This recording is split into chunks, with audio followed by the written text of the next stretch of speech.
Bonjour à tous, nous nous retrouvons avec la 8e Mishnah, une toute petite Mishnah, très courte, que essentiellement nous avons déjà vu les halachot de cette Mishnah à travers les Mishnahs précédentes. N'oublions pas le din que on ne peut pas prélever d'une récolte pour une autre si la récolte que je vais prélever, j'avais déjà auparavant fait les prélèvements.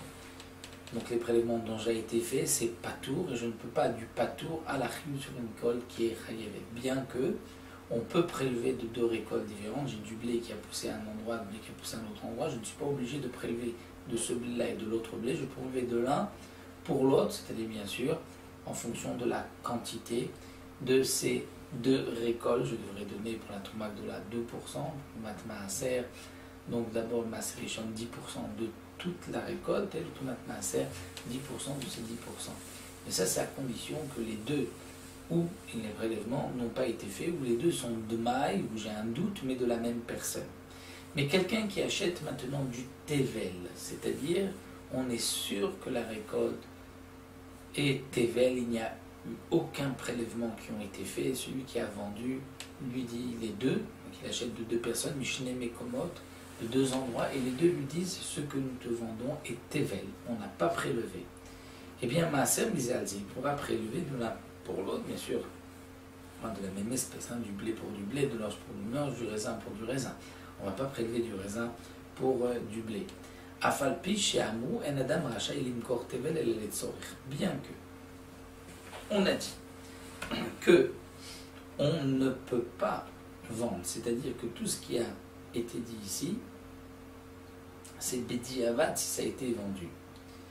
Mais les Khatrila, nous n'avons pas le droit de vendre du Tevel sans avoir prélevé Trumot ou Maasrot. Et on ne peut pas non plus, même un Chaver, même un Talmid, si on sait que lui va faire les prélèvements, je ne peux pas lui vendre et lui dire c'est Tevel.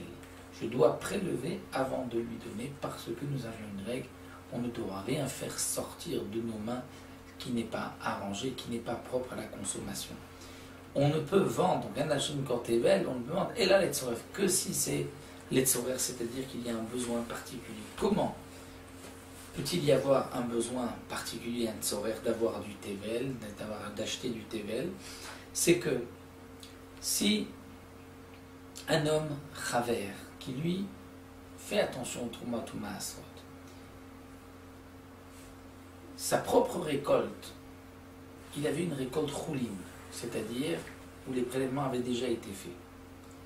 Et il y a du Tevel, dont le prélèvement n'a pas été fait. Et ce rouline se mélange dans le Tevel. Là, le Chaver a un problème.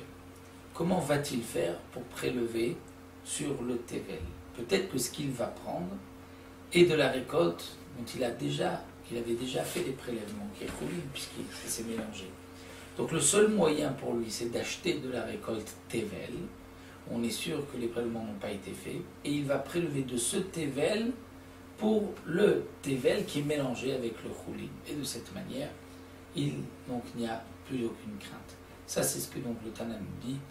On ne pourra faire que l'Etzorer. Si c'est un Maharetz qui se retrouve avec ce problème-là, puisqu'on ne peut pas lui vendre à lui du Tevel, que fera-t-il? Il ira chez un Chaver et il lui dira, voici mon problème, et le Chaver lui-même achètera du Tevel Vadaï et il fera les prélèvements pour aider le Hamaretz. Bon, Hamaretz, on ne lui vendra pas de peur qu'il mange la récolte sans avoir fait les prélèvements de Trumot ou Maasrot.